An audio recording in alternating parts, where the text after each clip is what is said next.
गीता में अर्जुन को स्वयं भगवान कह रहे हैं कि उस परमेश्वर की शरण में जा, उसके लिए उन संतों के पास जा जो तत्वदर्शी हो। इसी प्रकार हजरत मोहम्मद को उनका अल्लाह कह रहा है कि कोई और पूर्ण परमात्मा है, उसको पाने के लिए उन तत्वदर्शी संत की तलाश कर। वो प्रभु कौन है, ये जानने के लिए कृपया अवश्य सुनिए जगत गुरु तत्वदर्शी संत रामपाल जी महाराज के अमृत वचन। पुण्यात्माओं, यहाँ से निकले पार पड़ेगी और ईब वो निकलन का प्रॉपर वे आपके पास है। और देर ना लाओ, तुरंत काम करो, चलो सतलो करेंगे जहाँ सदा सुख रहेगा आपको।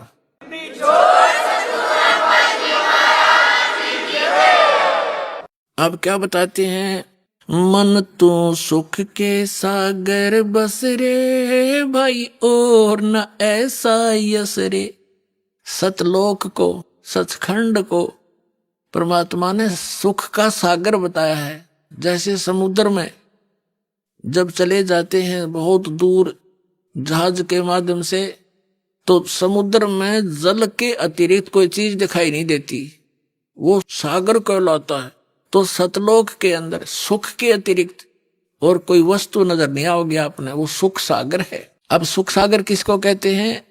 शंखों लहर मेहर की उपज कहर नहीं जा कोई, दास गरीब अचल अविनाशी सुख का सागर सोई। शंखों लहर मेहर की उपज, जैसे दास के साथ तो बहुत बार बनती है और पहले भी होता था। एकांत स्थान पर जब होता, एक ऐसी हिलोर उठती अंदर हृदय में, कोई भी कितना दुखदाई व्यक्ति हो, कोई किसी प्रकार की टेंशन हो, वो बिल्कुल खत्म हो जाती। सब अपने से लगते हैं और चाहकर भी उनके प्रति कोई हेट नफरत बन ही नहीं पाती। तो वो मेहर की लहर उपजी थी हृदय में, मेहर की लहर थी वह। कोई बुरा नहीं लगे था, कोई किसी में दोष दिखाई नहीं देता। तो फिर उसके जाने के बाद जैसे थे वही सारे खचड़ा भर जाता है। तो परमात्मा याद दिलाते हैं उस सतलोक में शंखों लहर मेहर की उपजे, कोई वहां बुराई कर ही नहीं सकता। जैसे छोटे बालक हैं 3-4 वर्ष के, इनमें विषय विकार होता ही नहीं, चाह कर भी नहीं हो सकता। तो वहां जाकर के हमारे अंदर जो क्रोध है, बकवाद है, लोभ है, ये कति खत्म हो जाएंगे। और ऐसा ही आपका जीवन होगा, ऐसा ही नर नारी करके वहां पर सृष्टि है, वहां जो परिवार होगा, जो सुख वहां पर है वो यहां हो ही नहीं सकता। तो पुण्यात्माओं, कुछ ऐसी बातें हैं जो सार्वजनिक नहीं की जा सकती, तो वो सुख वहां पर भी आपको सदा बना रहेगा। तो कहने का भाव है, संकेत ही समझना चाहिए। तो हमने यहां बकवाद सब त्याग कर एक राम नाम पर लाग के सत भक्ति पर उस सुविधाओं को प्राप्त करने की चेष्टा करनी है। यहाँ तो ये रेडी नहीं चे कितना है सुख हो, 1 मिनट में मृत्यु हो जाए, वो सुख न के चाटक आज मंत्री है और कल कुत्ता बढ़कर संतरी गली में घूम रहा होगा, क्या फायदा इसका?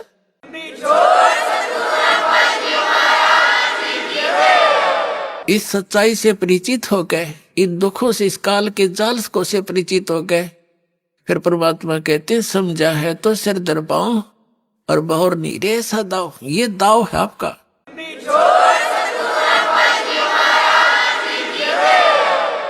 कहते समझा है तो सिर धर पाओ और बहुर नीरे ऐसा दाव। सिर पर पांव रखना, पूरी स्पीड तो भागना, जैसे पीछे कोई आपत्ति हो, जैसे पागल कुत्ता देख ले को तेरी तरफ भाग रहा है और वो स्पीड खींच ले तो उस तो डबल स्पीड तो भागे पार पड़े उस तो बचने के लिए, या ऐसी जगह पर पहुंचे जहां उसकी रेंज ना हो।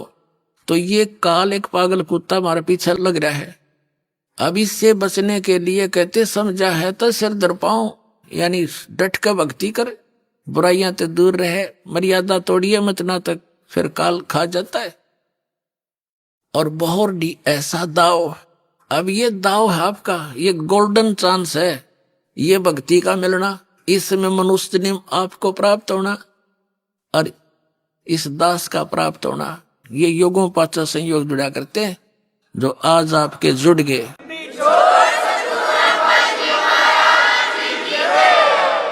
तो क्या बताते हैं, उदय अस्त बीच चक्कर चले थे, ऐसी जन ठकुराई। उदय अस्त बीच चक्कर चले थे, ऐसी जन ठकुराई।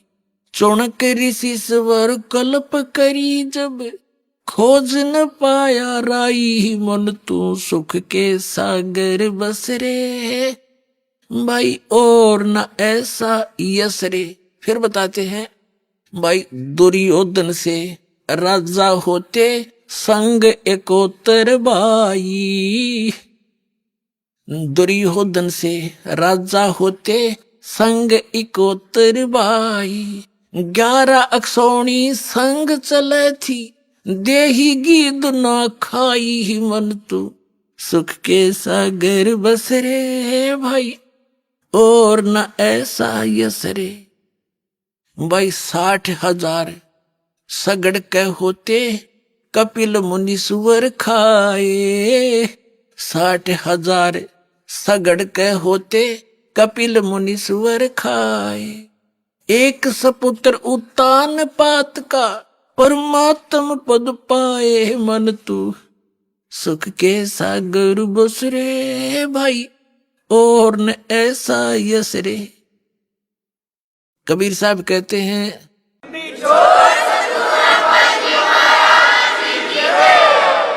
या तो माता भगत जने, या दाता या सूरी।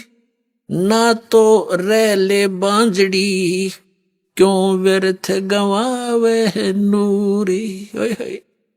कबीर साहब कहते हैं, कह तो माँ भगत जने संत पैदा करे, या दानवीर पैदा करे, दानी दाता, और या सूरवीर हो। ना तो कहते हैं इस ताची बांझ बली, क्यों व्यर्थ गवावे नूर। अपने शरीर का भी नाश क्यों करे ये कूतरू पाड़ पाड़ के। अब कहने का भाव ये है, जैसे 60,000 सगड़ के राजा सगड़ के 60,000 उसने पुत्र मांगे, पुत्र ना थे। एक तपस्वी था, उसकी उसने साधना की, उसने उसको 60,000 पुत्र दे दिए। अब देखो पुण्यात्माओं, वो तपस्वी कुछ नहीं दे सका था, उसने अपने कई जन्मा का कोटा उनको दान कर दिया। अब वो कभी जन्म मनुष्य का होगा उसका तो निसंतान मरेगा, और दुनिया के ताने सह करके वो अपना जीवन व्यतीत करेगा। इस काल के जाल को कबीर साहब के अतिरिक्त या उन महापुरुषों के अतिरिक्त जिनको मिले थे, और उनके द्वारा अमृतवाणी कोड वर्डों में है, उसको तो आप जन समाज समझ नहीं सका। इस दास को अबुदी जी कबीर भगवान ने तो इस सारे ज्ञान को समझा के निर्णय कर रहा है आपके सामने कि ऐसी दुर्गति होती है। हम सोचो उसने पुत्र दे दिया, उसने तो अपना सारा कोटा नाश कर लिया। क्यों, भक्ति का आदमी तो था ही नहीं, जब डलेड हो रहा तपस्या करता था। उसके अपने भूत भविष्य के सारे द्वार बंद कर लिए। जो यहाँ के लोक में एक बहुत उत्तम बात मानी जाती है, पुत्र हो, और कुछ सतयुग त्रेता द्वापर और कलयुग के कुछ अंश तक ये एक दंत कथा लोक वेद बना रखा था इन नकली संतों ऋषि आचार्यों शंकराचार्यों और गुरुओं ने, कि भाई जिसका संतान ना हो ना पुत्र ना हो, उसका तो मुंह भी ना देखा सुबह सुबह। और इस बात से वो जिसका संतान नहीं वो भी खूब परिचित होते हैं कि मैं निकलूंगा बाहर, अगर किसी ने देख लिया तो मुंह फेर लेगा, तेरे दर्शन भी नहीं करेगा। तो इसे नरक के जीवन को जीते हैं वो व्यक्ति। फिर क्योंकि ज्ञान तो ये है नहीं, ज्ञान तो अब शुरू होगा, अभी हुआ है ये, तो अब हम इस चीज से परवाह नहीं करेंगे। तो वो जीवन जिसने 60,000 पुत्र उसको वरदान कर दिया, उसने अपने 60,000 जन्मा की द्वार बंद कर लिया। नो भुगत का मरेगा ऐसे दुख तान्य सह कर। अब बात यह है कहने का, जो दास बताना चाहता है कि 60,000 सगड़ के होते, कपिल मुनीश्वर खाए। एक सपुत्र उतान पात का, परमात्म पद पाए। मन तू सुख के सागर बस रे, भाई और न ऐसा यस रे। अब या तो माता भगत जने, या दानी दाता या सूर, ना तो बांझ भली, क्यों व्यर्थ गंवावे नूर। जैसे क्या बताते हैं, राजा सगड़ के 60,000 पुत्र थे, फूला नहीं समावे काख पीटे। उन्होंने ऐसी क्रिया शुरू कर दी। ये गलत गाइड करने वाले व्यक्ति भी कहते नीम हकीम खतराए जान। तो ये लंबी कहानी बन जाएगी, मैं सिर्फ इतना बताना चाहता हूं कि 60,000 सगड़ के पुत्रों ने, किसी ने उनको बता दिया कि एक तालाब बना दे छोटा सा, एक कुई बनवा दे, एक बगीची लगा दे, उसको एक अश्वमेघ यज्ञ जितना पुण्य बनता है। तो राजा सगड़ ने सब पुत्रों से कहा, उसने सोचा ये दाढ़ की दाढ़ बैठी, या काम लाग जाके मैं इनके पुण्य बने। अब उन्होंने सारी पृथ्वी पर जगह जगह फैल गए और वो लगे खड्डे खोदन, तालाब बना दिया, कुई खोद दी, बगीची ला दी। फिर आगे चलो, एक घोड़ा रखते थे खुला, उस पे लिख दिया था कि हमारे कार्य में कोई बाधा करे तो इस घोड़े को पकड़ दे, फिर युद्ध करे। अब पृथ्वी का एक देवी होती है जो इसकी कंट्रोलर है, यह मिट्टी नहीं, इसका एक देव है जिसके अंतर्गत ये आती है। तो उस पृथ्वी को, देवी को चिंता हुई कि इसको सारी में खड्डे खोद देंगे तो इसमें खाओ कमाओ कैसे की जनता। विष्णु जी के पास गई एक गाय रूप बना के, गाय का मतलब है ऐसा है, और शरीफ पशु के रूप में। तब उससे कहा कि भगवान मैं तो जलावतन कर दी, क्या बात होगी? किसने कर दी? कि 60,000 पुत्र हैं सगड़ राजा के, उनका शरण उठ रही है, उनकी धुन लग रही है, जगह जगह खड्डे खोल दिए, जनता के खावेगी। मेरा जो स्थान है वो कमाने खाने के लिए, बोने के लिए नहीं रहेगा। तो विष्णु जी ने कहा कि जा करता हूं इसका यत्न। उसने इंद्र को टेलीफोन कर दिया। इंद्र को ये चिंता बनी रहती है कि तेरे शासन काल में यदि कोई यज्ञ धर्म करके इतनी पुण्य ना कर ले जिसे इंद्र की पदवी उसको दे दी जाती है, इंद्र को पदरहित कर दिया जाता है। इंद्र को कहा भगवान विष्णु ने कि इंद्र कहां सोया पड़ा है तू, पृथ्वी लोक पर ऐसे ऐसे चल रहा है, तेरी गद्दी को खतरा है। इंद्र ने क्या किया, रात्रि में सगड़ के सारे पुत्र सारा दिन कस्सी बजाई, पड़ के सो गए। घोड़ा बंध रहा था वृक्ष के। इंद्र के स्वर्ग से आए 2 दूत, उन्होंने वो घोड़ा खोल के, एक कपिल मुनि नाम के ऋषि थे, वो बैठे बैठे तपस्या कर रहे थे और उसकी पलकें जो हैं जमीन पर टिक गई थी। इतनी वर्ष की साधना हो गई थी, उसकी पलकें इतनी लंबी बढ़ गई थी, जमीन पर टिकी हुई थी। अब उन हलकारों ने, इंद्र के दूतों ने, अनुचरों ने वो घोड़ा खोल के कपिल मुनि की जांग का बांध दिया। पतली पतली टांग हो रही थी, जैसे वृक्ष की जड़ जमीन तो बाहर दिख जाए, उनमें जगह होती है न्यू, उसका बांध दिया टांग का घोड़ा। अब सुबह सगड़ के पुत्र उठे सभी, उन्हें घोड़ा नहीं पाया। घोड़े की पद चिन्हों से देखते देखते वहां पहुंचे। घोड़ा बंध रहा है कपिल मुनि की जांग के। तो उन्होंने जाकर उस ऋषि के भाले, ये नुकीले भाले लाए दोनों तरफ नो। उन्हें तब अभिमान भारा था, ऋषि का हुआ दर्द। किसने के उसने पलक ठा के देखी क्रोध में, क्योंकि दर्द होया उसके, ये बाड़ो आंगली मार दे जब दर्द हो। उन्होंने न्यू करया, अग्नि बाण छुट्टे उसमें तो ऋषि की आंखों में तो क्रोध से, और 60,000 सगड़ के वही खत्म कर दिया पुत्र। अब परमात्मा कहते हैं अब यहाँ के यश हुआ, ये 60,000 पुत्रों की होने की काख पिटी थी, अब सगड़ मारे टक्कर रोन लाग रहा, पड़ा पड़ा है मेरे पुत्र मर गए।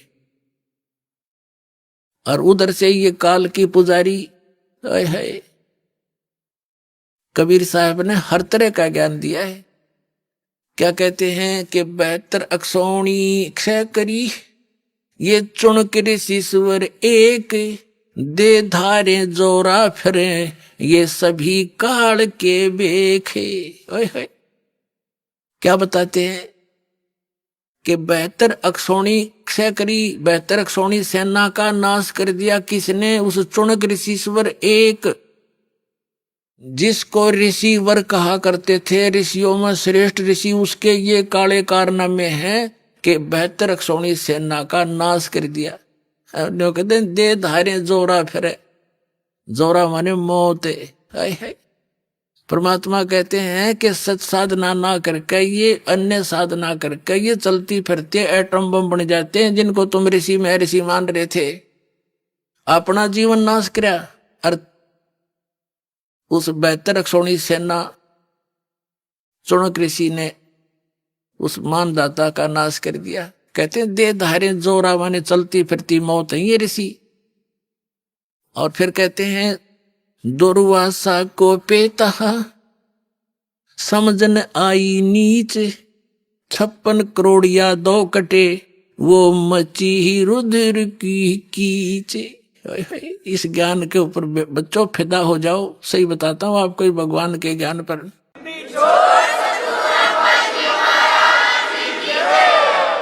अब कैसा निर्णायक ज्ञान दिया है कबीर भगवान ने। उन्होंने ये तत्व ज्ञान बताना चाहा था नकली इन आचार्यों ने, शंकराचार्य ऋषियों ने, गुरुओं ने, ब्राह्मणों, काजी मुल्लाओं ने कैसे सितम ढाए थे कबीर भगवान पे। वह कभी कथा सुनाया करेंगे, धीरे धीरे सुनाते भी रहे हम। ऐसे जुल्म किए थे, लेकिन मालिक ने किसी को बद्दुआ नहीं दी, क्योंकि वो बच्चे उसके हैं और वो परमात्मा है। और वो काल के दूत ये करके साधना ऋषि बन गए, सिद्धियां के एटम बम लिए फिरे थे। जरा सा कोई टोक दे छेड़ दे उस सब एटम बम छोड़ देते सिद्धि का।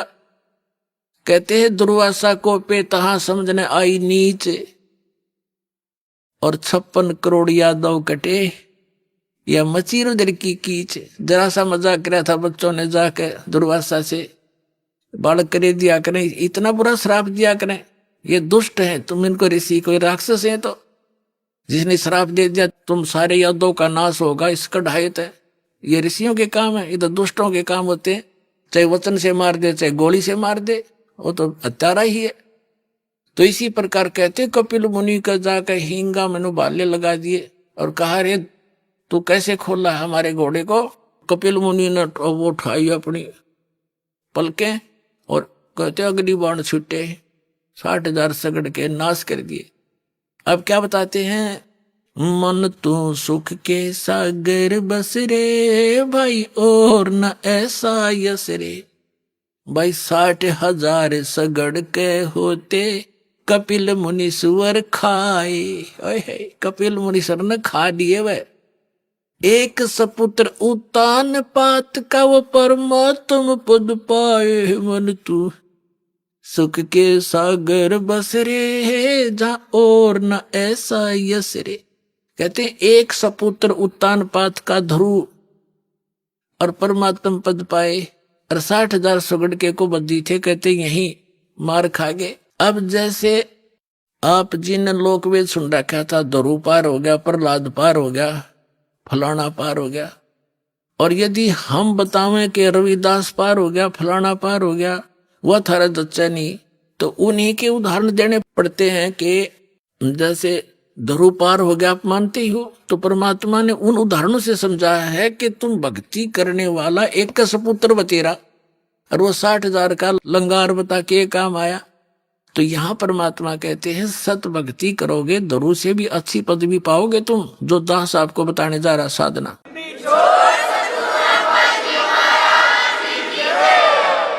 तो उसकी तुलना करते हुए कहते हैं कह तो माता भगत जने और या दानी दाता या सूरवीर होता है, वो ना तो अत्याचार करया करे और ना किसी के कहने ते किसी को सताया करे। और यदि कोई किसी को दुख दे रहा होगा तो बीच में जाकर खड़ा हो जाएगा, खबरदार जब बकवाद करिए थे। तो कहने का भाव ये है दूसरे के दुख में दुखी सूरवीर हुआ करते हैं और कुरीतियों का विरोध वही लड़ा करते हैं, अत्याचारों के सामना वही क्या करते हैं। तो इसे तो आदमियों की भी हो सकता। और कहते ना तो माता बांझ रह ले वो अच्छी, अपना शरीर का नाश भी क्यों करे, कुतरू पाड़ के, जो ना भगत हो और ना कोई दान धर्म करने वाला हो और ना कोई सूरवीर हो। कहते फिर वो तो वैसे ही है, बस काम चलाओ सरकार। तो क्या बताते हैं, दुर्योधन से राजा होते संग इकोतर भाई। अब दुर्योधन राजा 101 भाई थे, एक से एक बलशाली, और 11 सोनी सेना साथ चले थी। अंडी पाक रहा था, कहते गीद भी दे ही नहीं खा सकी क्योंकि उसकी माँ की दृष्टि से वो पत्थर का हो गया था। इतना भी पुण्य नहीं ले सका, कोई पक्षी पशु खाकर उसको दुआ दे देता, इतना कर्महीन बन गया था वो। कहते राम नाम प्रहलाद पढ़े थे, अरना कुछ नहीं भाए। राम नाम प्रहलाद पढ़े थे, अरना कुछ नहीं भाए। नरसिंह रूप धरे नारायण, खम्भ पाड़ के आए मन तू। सुख के सागर बस रे भाई, और न ऐसा यस रे। पुणात्माओं, जो अमर कथाएं हैं वो आप तक पहुंची ही नहीं है। ध्रुव और प्रहलाद की ही एक साख लेकर भगवान आपको भक्ति बताना चाहा है, क्योंकि आप इनको मुक्त मानते रहे हो। वैसे ना ध्रुव पार हुआ है, ना प्रहलाद पार हुआ है। पार होने का तो टाइम में ईब आया है, चौथा युग में, और ईब सारे पार हो गए, सत साधना होगी और आपका मोक्ष होगा, आपका परिवार भी सुखी रहेगा। फिर क्या बताते हैं, नामदेव नाम निरंजन राते, जाकी छान छवाई। एक पलक में देवल फेरा, वह मृतक गौ जवाई। वन तू सुख के सागर बस रे भाई, और न ऐसा यस रे। भाई काशीपुरी कबीरा होते, ताही लखोरे भाई। काशीपुरी कबीरा होते, ताही लखोरे भाई। बन के सो बंजारा उतरे, 9 लख बालद आई। मन तू सुख के सागर बस रे भाई, और न ऐसा यस रे। भाई कनक जनेऊ कंद दिखाया, भक्ति करी रविदासा। कनक जनेऊ, कनक माने सोने का, स्वर्ण का। कनक जनेऊ कंद दिखाया, भक्ति करी रविदासा। दास गरीब कौन गत पावे, वो मगर मुक्ति बिलासा। मन तू सुख के सागर बस रे भाई, और न ऐसा यस रे। कहते इन संसारिक अन्य जो राज पद को प्राप्त करके तुम यश प्राप्त करना चाहते हो, यो यश भी यूजलेस है। और भक्ति करोगे तो क्या बताते हैं कि जैसे आज तक परमात्मा के उन पुण्यात्माओं के भी यश पैरेलल चल रहे हैं। जैसे मीराबाई जी का यश है, ध्रुव प्रहलाद का यश है, रविदास जी का यश है, और कबीर परमेश्वर जी की एक दास भी, एक भगवान भी, एक अच्छे नागरिक भी, और एक तत्वदर्शी संत की भूमिका। वो स्वयं सारा ही कुछ थे, वो तो ऑल इन वन है परमात्मा थे। तो कहते हैं काशीपुरी कबीरा होते, ताही लखोरे बाई। के और तो तुम जो यश है न भूल जाओ। और कबीर परमात्मा एक धानक दुल्हा गरीब से होते थे, लीला करके दिखाते थे। और केसों से बन जा रहे जिसके, 9 लख बोलद आई। मन तू सुख के सागर बस रे भाई, और न ऐसा यश रे। अगर यश भी है तो इस भक्ति में वो यश है जो एक आदरणीय रहेगा सदा। और वो बच्चे भक्त कुत्ते गधे नहीं बनेंगे, अपने ही स्टेच्यू पर मुत्ते नहीं गए। तो कहने का भाव ये है कि यहाँ भी आपको सहारा मिलेगा तो भक्ति से, और मोक्ष होगा, सतलोक चले जाओगे। असली यश वह है कहाँ, शंखों लहर मेहर की उपज, कहर नहीं जा कोई। दास गरीब अचल अविनाशी, सुख का सागर सोई। फिर क्या बताते हैं, ये संसार समझदा नाही, कहंदा श्याम दोपहरे नु। गरीब दास ये वक्त जात है, रोओगे इस पहरे नु। पुणात्माओं कलजा पटन हो जा दास का। तो ये बातें सुनकर उन महापुरुषों का क्या उद्देश्य था, आपके दुख न देख के वो आत्मा से रोक कह रहे हैं कि ये संसार समझदा नाही, कहंदा श्याम दोपहरे नु। तुम इन नकली यहाँ के यशों को सुख मान रहे हो, और कहते हैं जब सत भक्ति नहीं करी, परम संत की शरण में भक्ति नहीं की, तो गरीब दास ये वक्त जात है, ये समय आपके हाथ से जा रहा मनुष्य का। रोया करोगे इस समय ने, यो फिर नहीं मिलेगा। समझा है तो सर दर पाओ, और नहीं रे ऐसा था। बोलो सतगुरुदेव।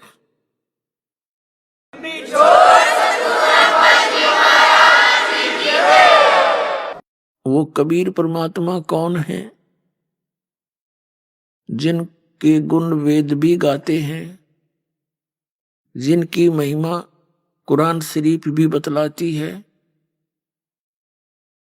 जिनकी महिमा प्रत्यक्ष दृष्टा संतों ने भी की हुई है। वो कौन है?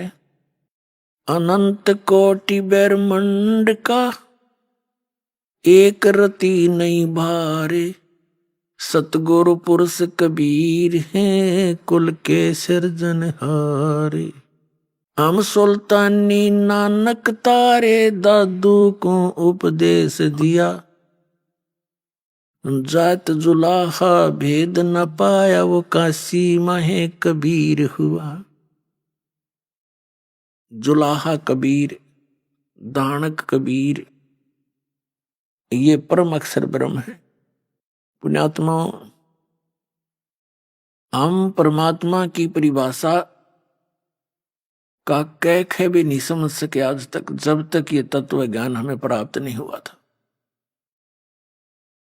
हमें ये तत्व ज्ञानहीन संत ऋषि महर्षि आचार्य शंकराचार्य जो भी भगवान की सतिथि बताते, हम सहर्ष स्वीकार कर लेते थे। पुण्यात्माओं के आंखों में आंसू आते थे भगवान की चर्चा सुनकर, लेकिन वो काल की महिमा सुनाया करते थे और नाम भगवान लेते थे। आत्मा अपने पिता से जब से बिछुड़ी है, ये महाकष्ट उठा रही है। अभी पुण्यात्माओं, आप इस ज्ञान से पूर्ण रूप से परिचित नहीं हुए हो। जिसमें आपकी बुद्धि इतनी मैच्योर हो जाएगी कि आप प्रत्येक संकेत को समझने लग जाओगे, तब आप परमात्मा को अच्छी तरह जान जाओगे।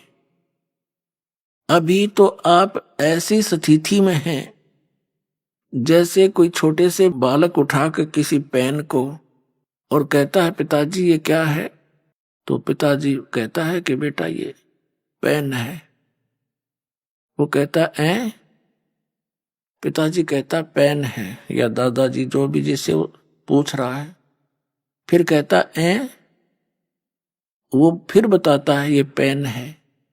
तो वो कहता कहता उसको रख के और चला जाता है।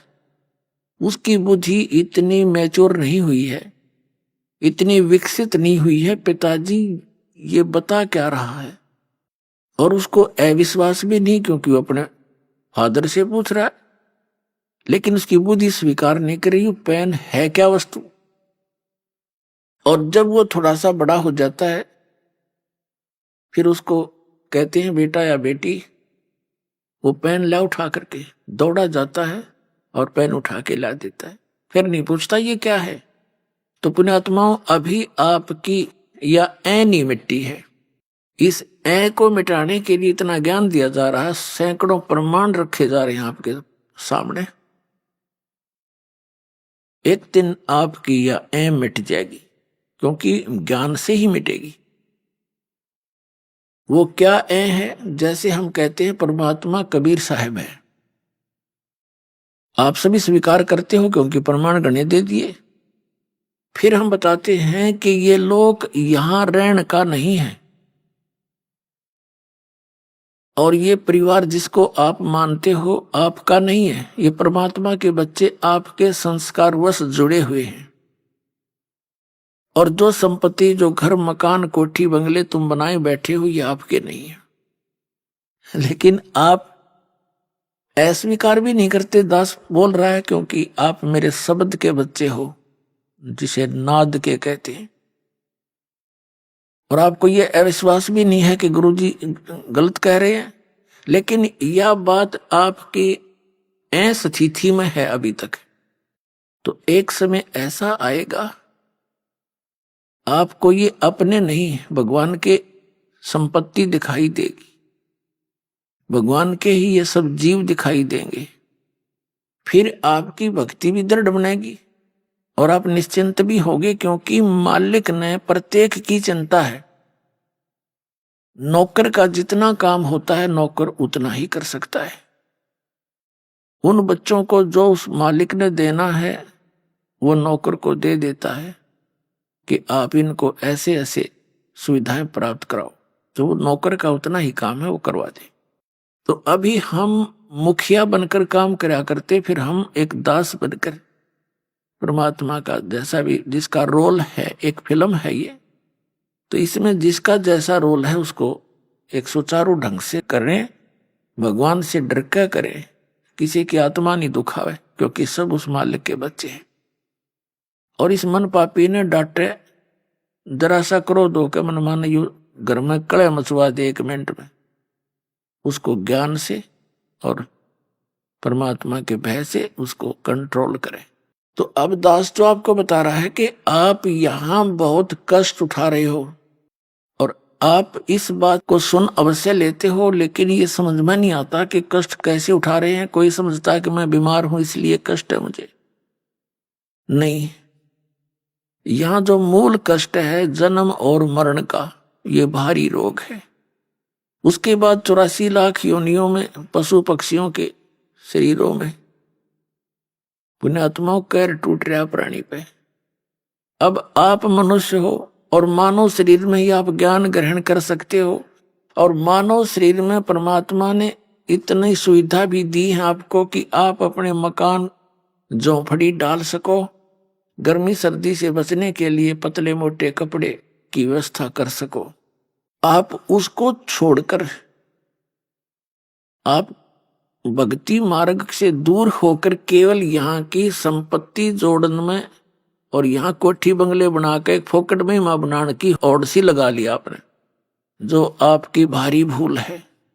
इस भूल को हटाने के लिए परमात्मा आए, पूर्ण ब्रह्म, अनंत कोट ब्रह्मांड के पालक, और एक झोंपड़ी में जुलाहा बनके हाथ से काम करके कपड़ा बुनकर एक लीला करके दिखाई कि यदि तुमने भक्ति में सफल होना है, अपनी इन मनोकामनाओं को, इच्छाओं को सीमित करना पड़ेगा। समाज को देखकर आप भक्ति मार्ग पर नहीं चल सकते। ये दूसरी बात है कि आप जैसी भक्ति करोगे वैसा फल तो आपको मिलता ही रहेगा, लेकिन मोक्ष प्राप्ति के लिए आपने अपनी सभी परंपराओं को जो हमने स्वयं बनाकर अपने पैरों में बेड़ी डाल ली, उनको अब समाप्त करना पड़ेगा। पैसों की आवश्यकता किस लिए पड़ती है? बड़ी कोठी बनाकर महिमा हो जावे गांव में, नगर में कि बड़ी कोठी है उनकी, बड़ा पैसे वाला व्यक्ति है, बड़ी कार हो, चलिए तेरे संस्कार में होगी, ये तो हो ही जाएगी, और फिर हो जाती है मृत्यु। कोठी वाले की मृत्यु हो जाती है, कुत्ता बनकर उसी गली में बाहर बैठता है कीचड़ में, गर्मी और सर्दी में, ऊपर से वर्षा हो रही है, वो ठिठुर रहा है कोठी वाला बाहर बैठकर। कोठी में कोई अन्य ही प्राणी जो परमात्मा के बच्चे हैं वो भी निवास कर रहे हैं। कुछ दिनों में उनकी भी टिकट कटेगी, वो भी बाहर बैठेंगे गली में जो भक्ति नहीं करते। तो ये जो दुर्गति और भविष्य में होने वाले कष्ट आपका हरदम चित्त में रहने लग जाएंगे, फिर आप भक्ति कर सकते हो। ये जो दास आपको बता रहा है, क्योंकि सत्संग जो है एक ऐसा सामूहिक शिक्षा स्थल है जिसमें पहली कक्षा के बच्चों के लिए भी कुछ ज्ञान बताया जाता है, दूसरी के भी, तीसरी के भी है, मैट्रिक वालों को, 10वीं कक्षा वालों को, बीए वालों को, एमए वालों को, यानी अंतिम पढ़ाई वालों को भी हिंट दिए जाते हैं। तो इस सामूहिक सत्संग के अंदर सबको ज्ञान दिया जाता है और आपको बताया जा रहा है कि आप यहाँ के वासी नहीं हो, आप सतलोक में रहा करते थे और वहां आपकी मृत्यु नहीं होती थी, वृद्ध अवस्था नहीं थी, कोई रोग शरीर में नहीं था। आज कोई वृद्ध अवस्था नहीं चाहता और सबकी होगी। पहले मर गया वो दूसरी बात है, और फिर बुढ़ापा भी, वृद्ध अवस्था भी होगी और मृत्यु भी डेफिनेट। और हम फिर भी आंख मीचे बैठे यहां पर। तो अभी तक तो हमें इसका विकल्प नहीं था। अब परमात्मा ने विकल्प बता दिया कि जब तक इस शरीर में रहो वो आपका मकान जो भी सीमित सा बनाकर रखो, ज्यादा बड़े की आवश्यकता नहीं। जैसा भी आपके संस्कार में कोई बड़ा भी बन गया है तो कोई प्रॉब्लम नहीं है। यानी लोग दिखावा होड़ नहीं करे, एक दूसरे ने देख कर रीस नहीं करे इन बकवादों की। कोई विवाह करता है लड़की का, उसमें लोग दिखावा पता नहीं कितना ड्रामा करता है, पैंट बाजे बजवाता, ये बकवाद है सारी। तो पहले तो हम इनको सीमित करेंगे, फिर भक्ति बनेगी। पुण्यात्माओं, जो दास ज्ञान दे रहा है ये किसी डूम बाट के गीत नहीं, किसी स्वार्थी व्यक्ति के द्वारा कोई नावल की कथा नहीं सुना रखी। खुद भगवान ने आकर के ये आपकी जो समस्याएं हैं ये खुद बताई हैं आकर के, और साथ में इसका समाधान बताया।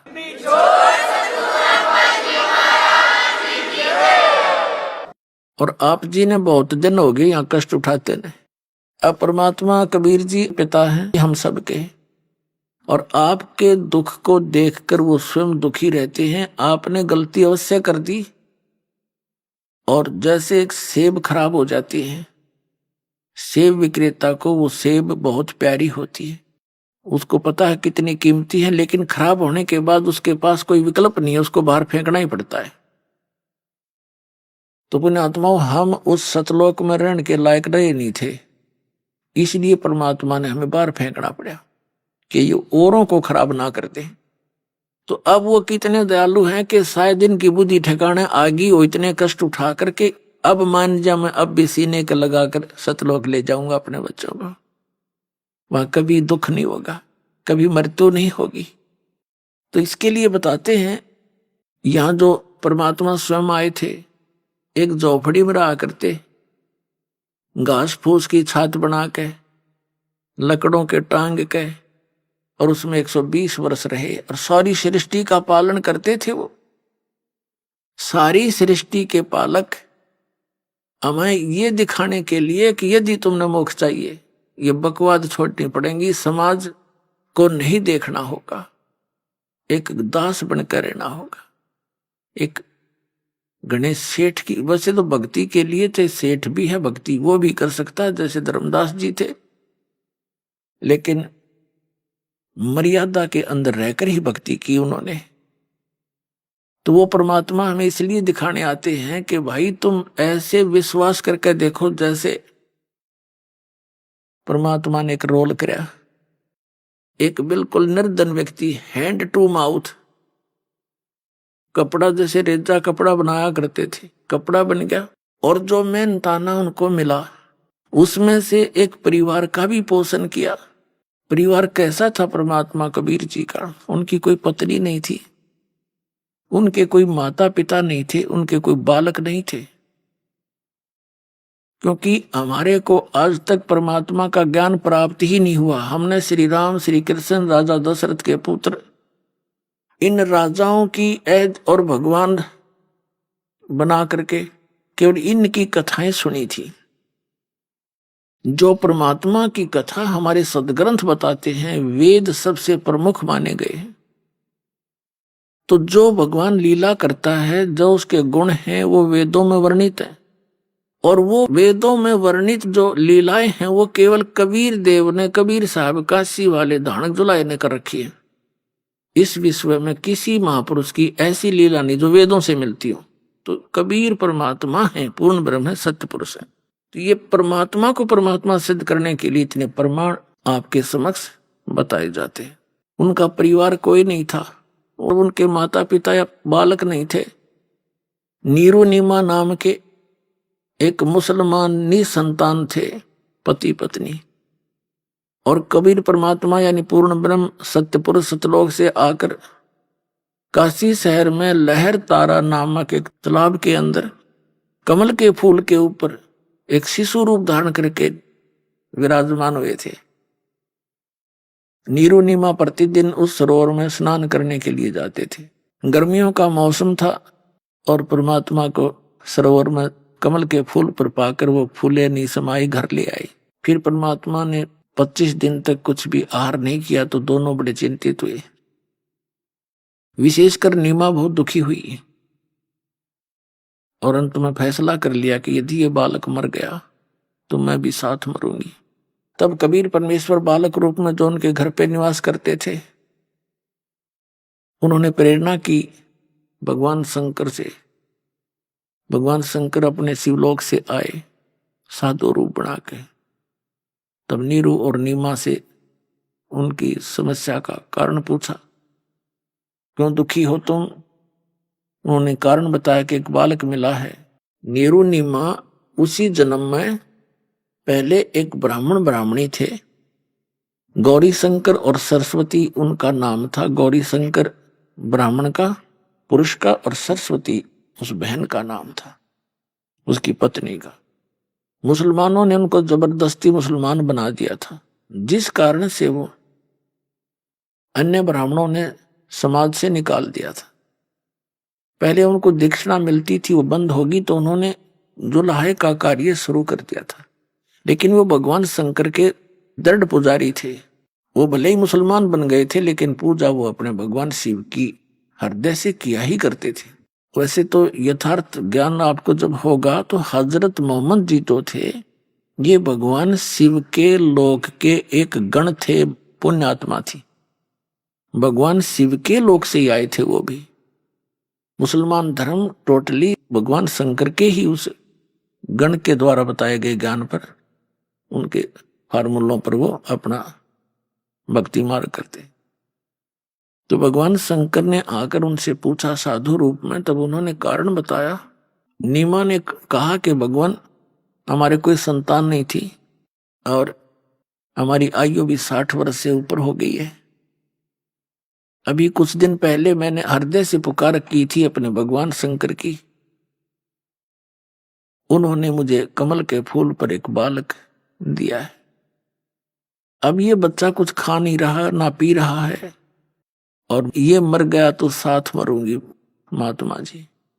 अब मैं इस विदाई के दुख को सहन नहीं कर सकती, ये बालक मुझे इतना प्यारा लगता है। शंकर भगवान ने कहा कि माई, वो दिखा तेरा बालक कहाँ है, लाना जरा बाहर।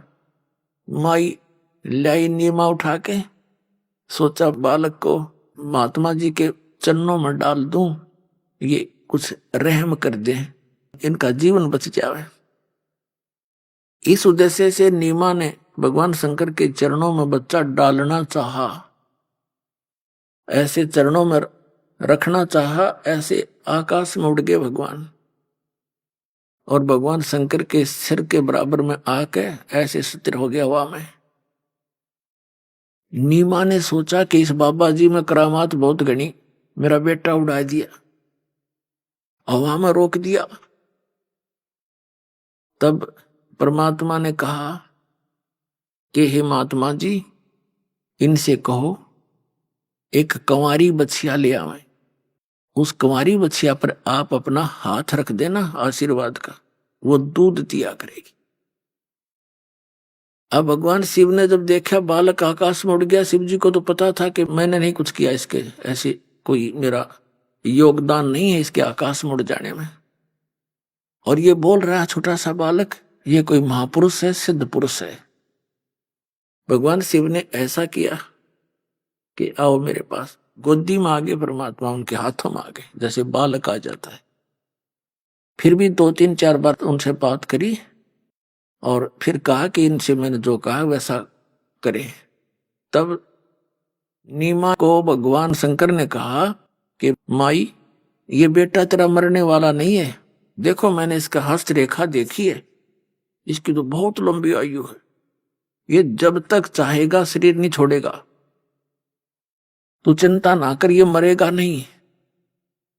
नीमा ने कहा बाबा जी, महात्मा जी, इन सुख की सांत्वनाओं से मेरा दिल ना डटे, मेरी आत्मा जब मानेगी जब ये कुछ दूध पी लेगा। तो भगवान ने कहा कबीर साहब ने कि इनको कहो गाय ले आओ कंवारी। तब भगवान शंकर ने कहा जाओ एक कंवारी गाय लाओ, नीरू नीमा के पति से कहा। नीरू गया और कुम्हार से एक ताजा बर्तन लाना, मटका, पात्र, छोटा घड़ा जिसमें दूध निकाला जाया करेगा। अब नीरू गया, एक बछिया ले आया और एक मटका ले आया छोटा सा, और छोटे छोटे बर्तन जो मुंह लगा के पीते हैं, कप टाइप मिट्टी के बना करते थे पहले, उनको हमारे यहाँ तो कसोरे बोलते हैं, तो वो भी ले आए।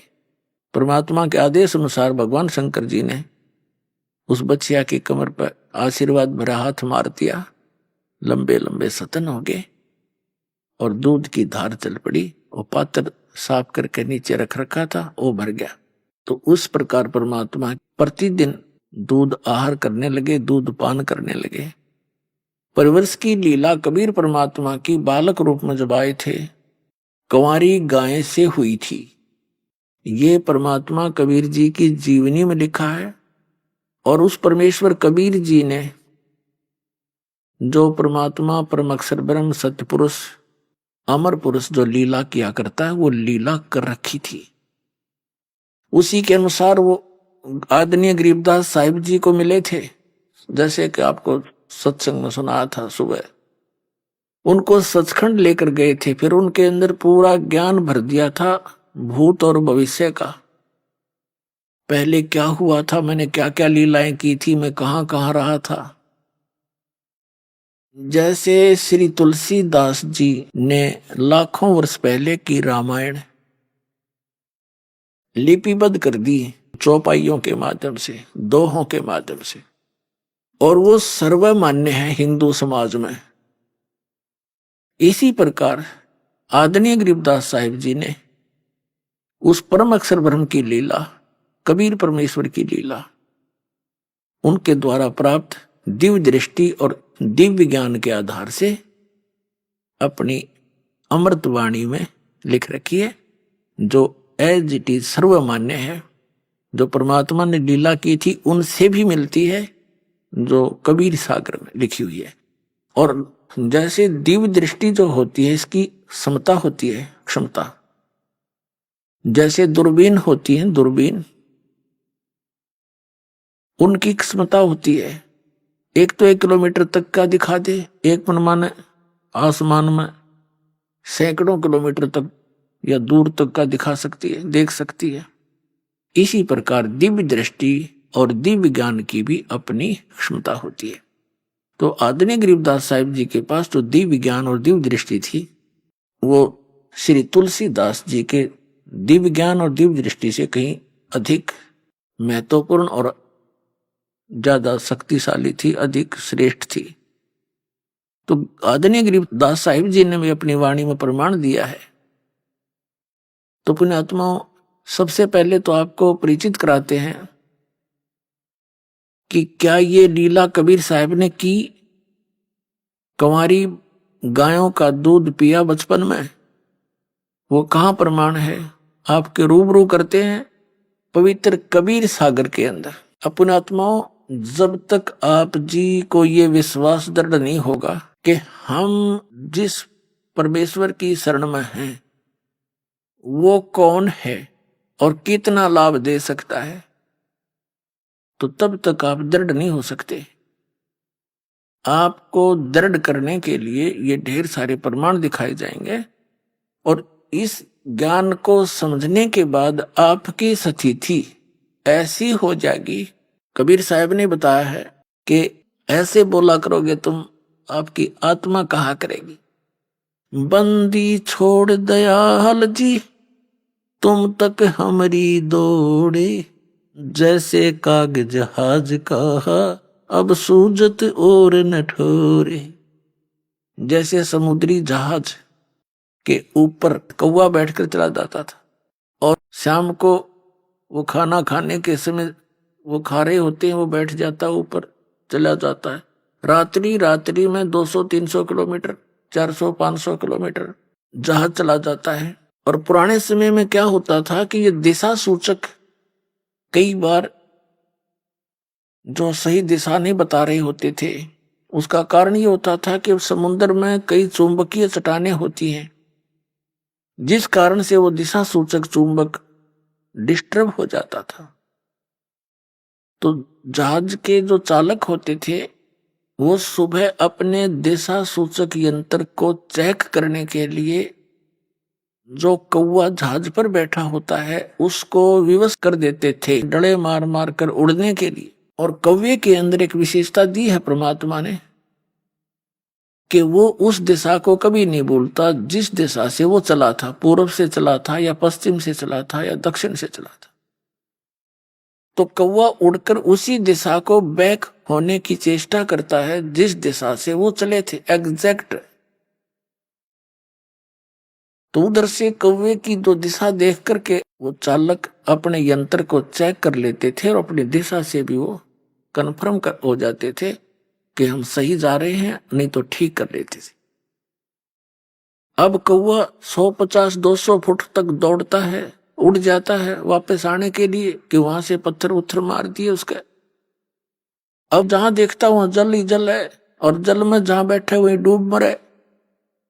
चारों तरफ देखकर वो वापस कहीं स्थान उसको बैठने का यानी सपोर्ट नहीं मिलता, सब डूबने का स्थान, मृत्यु का स्थान दिखाई देता है। तो वापस आकर के वो जहाज पर ही शरण लेता है और फिर वो चालक उसको कुछ नहीं कहते।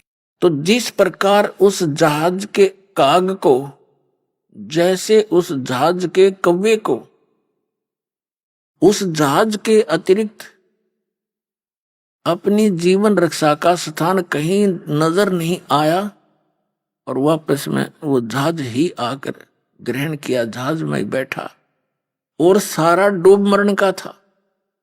तो परमात्मा कबीर जी कहते हैं जिस समय आप जी को मेरी पहचान हो जाएगी उस समय तो आपकी आत्मा ये पुकार करेगी, बंदी छोड़ दयाल जी तुम तक हमारी दौड़े, जैसे काग जहाज का अब सूजत और न ठोरे।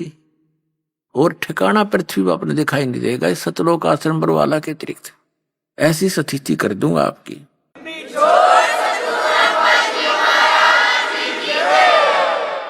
आइए अब हम उन श्रद्धालुओं के अनुभव जानते हैं जो जगत गुरु तत्वदर्शी संत रामपाल जी महाराज जी से दीक्षा प्राप्त कर चुके हैं तथा उनके द्वारा बताए गए भक्ति मार्ग पर चल रहे हैं। नमस्कार सर। नमस्ते सर। सर क्या नाम है आपका? मेरा नाम रविंद्र सिंह घृतलारे है। रविंद्र जी आप कहाँ से हैं? जिला दुर्ग भिलाई छत्तीसगढ़ से। रविंद्र जी संत रामपाल जी महाराज से नाम दीक्षा आपने कब ली? संत रामपाल जी महाराज जी से नाम दीक्षा मैं 20 नवंबर 2017 को लिया सर। रविंद्र जी संत रामपाल जी महाराज से नाम दीक्षा लेने से पहले आप क्या भक्ति साधनाएं करते थे? संत रामपाल जी महाराज जी से नाम दीक्षा लेने से पहले मैं सतनामी पंथ से हूँ सर, और मैं आपके चैनल के माध्यम से ये सतनामी पंथ बताना चाहता हूँ सर कि कबीर सागर में मैं संत रामपाल जी महाराज जी से नाम दीक्षा लेने के बाद सत्संग में मुझे पता चला कि बताते हैं कि 12 पंथ काल फुरमाना भूले जीव न जाए ठिकाना। तो उसमें काल के द्वारा कबीर नाम से जो 12 पंथ चला है उसमें 7वां पंथ सतनामी पंथ है सर। तो उसमें पंथ से मैं फॉलो करता था और छत्तीसगढ़ में संत गुरु घासीदास हुए हैं उसकी भक्ति करता था और सतनाम का जाप करता था और इष्ट रूप में सतपुरुष को मानता था। सिर्फ सतपुरुष ही कहते थे और हमें ये पता नहीं था कि सतपुरुष कबीर साहिब ही है, ये हमें पता नहीं था। ना हमें आज तक कभी ये नहीं बताया कि कबीर पंथ से ही सतनामी पंथ चला है, निकला है और कबीर साहिब ही सतपुरुष हैं। सर छत्तीसगढ़ के रहने वाले हैं, छत्तीसगढ़ को कबीर पंथ का गढ़ भी कहा गया है, संत रामपाल जी महाराज जी भी कबीर पंथी हैं। तो इन सब पुरानी कबीर पंथ को छोड़कर आप कबीर पंथी संत रामपाल जी महाराज जी के पास गए, क्या कारण था? जी सर, जितने भी अभी कबीर साहिब के नाम से जो पंथ चल रहा है उसमें सिर्फ कबीर साहिब को सदगुरु ही बताते हैं, पूर्ण परमात्मा नहीं बताते हैं और साथ में अन्य देवी देवताओं की भी भक्ति बताते हैं। तो संत रामपाल जी महाराज सभी वेद शास्त्र गीता और सभी धर्म जैसे कुरान हो गया, बाइबल हो गया, सभी धर्म में संत रामपाल जी महाराज ये प्रूव करके बताते हैं कि पूर्ण परमात्मा सबका सृजनहार कबीर परमात्मा है, वो अल्लाह गॉड है, वही है पूर्ण परमात्मा। यहाँ तक कि मुझे तो उस टाइम ये पता नहीं था, मैं गीता को जानता था पर मैं देखा नहीं था, ना वेद देखा था। तो मुझे लगा कि मैं सतनामी पंथ से हूँ। तो जब संत रामपाल जी महाराज का जब मैं सत्संग देखा तो उसमें संत रामपाल जी महाराज का ज्ञान और अपने जो धर्म पंथ में मैं जो भक्ति कर रहा था उससे मिलान किया, तो मुझे पता चला कि पूर्ण परमात्मा कबीर साहब है। जैसे कि हमारे संत गुरु घासीदास के वाणी में लिखा है, आरती करते हैं उसमें पूरा, हम तो सभी बताते हैं कि पूर्ण परमात्मा निराकार है, लेकिन हम पूर्ण परमात्मा सशरीर की गुणगान करते हैं, संत रामपाल जी महाराज जी बताते हैं। तो हमारे पंथ में पूर्ण परमात्मा को निराकार बताते हैं और उसमें हम छठवें आरती दर्शन पावे तो पूर्ण परमात्मा सशरीर है, तभी हम उसका दर्शन कर सकते हैं। तो इस कारण से मैं संत रामपाल जी महाराज के शरण में गया हूँ। संत रामपाल जी महाराज के शरण में जाने के बाद जैसे कि सभी बताते हैं कि उनको बहुत सारे अनुभव हुए, बहुत सारे लाभ हुए, आपके साथ भी कुछ ऐसा अनुभव रहा? जी सर, संत रामपाल जी महाराज जी के शरण में जाने से पहले मैं बहुत जो गुटखा खाता था, जो विमल का पाउच आता है राजश्री विमल, उसका पाउच बहुत खाता था मैं। कहने का मतलब गुटखा इतना खाता था कि मैं मुंह में एक थूकता तो दूसरा डाल लेता था। मेरा स्थिति ऐसे था, मेरे दोनों गाल में पूरे मुंह में 24 घंटा छाले रहता, मैं खाना भी नहीं खा पाता था। घर में इस बात के लिए मैं झगड़े भी होते थे कि खाने को गलती तो मेरी थी कि मैं खाना नहीं खा पाता था। गुटखा इतना खाता था कि मेरे मुंह में छाले रहते थे और घर में मैं बोलता था, चिल्लाता था मिसेस को कि आप ऐसे बना दिए वैसे बना दिए मत बोलकर उसके ऊपर चिल्लाता था। दारू भी पीता था, मांस खाता था, एक तरफ से मैं गलत संगति में जा रहा था। तो मेरा नशा संत रामपाल जी महाराज के शरण में जाने से पूर्ण तरह से छूट गया और उस दिन से, जिस दिन से मैं नाम दीक्षा लिया हूँ, उस दिन से मैं गुटखे को हाथ भी नहीं लगाया हूँ, ना मैं किसी को ला के देता हूँ, ना मैं सहयोग करता हूँ। संत रामपाल जी महाराज जी से नाम दीक्षा लेते ही मेरे जितने भी नशे थे, सारे नशे जैसे गुटखा, दारू, सिगरेट, जितने भी मैं व्यसन करता था सारे छूट गए। और दूसरा लाभ ये हुआ कि भगत भाई के घर हम लोग रुके थे, तो मैं जाने के टाइम में हम लोग निकले तो पीछे से मेरा बच्चा भी निकल गया और रोड के बीच में आ गया। दूसरी तरफ से बाइक आ रहा था तो इतना ज़ोर से एक्सीडेंट हुआ, ज़ोर से बहुत, जैसे दो गाड़ी आपस में टकराती, इतना ज़ोर से आवाज़ आया। तो क्या हुआ कि मेरे पीछे से फिर मेरे मिसेज जो निकल के आई, देखा तो, और बच्चा जो है गाड़ी के बीच में फंस के 12 फुट तक कम से कम रगड़ते हुए गया।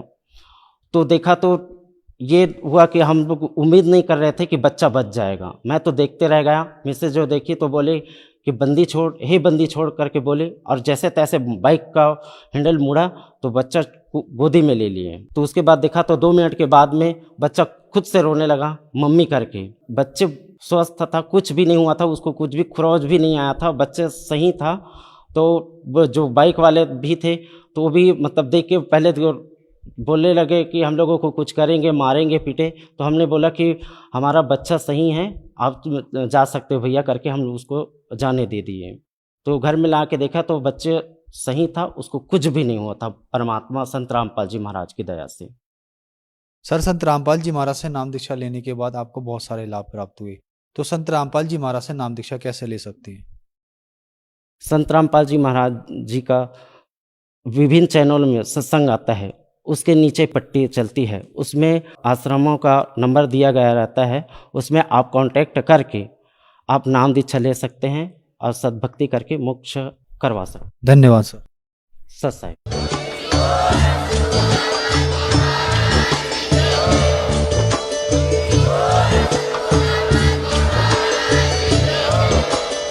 आप सुन रहे थे जगत गुरु तत्वदर्शी संत रामपाल जी महाराज जी के मंगल प्रवचन। अधिक जानकारी के लिए विजिट कीजिए हमारी वेबसाइट www.jagatgururampalji.org। संत रामपाल जी महाराज जी के शुभ आशीर्वाद से पूरे विश्व भर में 500 से भी ज्यादा नाम दीक्षा केंद्र हैं, जिन पर संत रामपाल जी महाराज जी द्वारा ऑनलाइन निशुल्क नाम दीक्षा दी जा रही है। अपने नजदीकी नाम दीक्षा केंद्र का पता करने के लिए संपर्क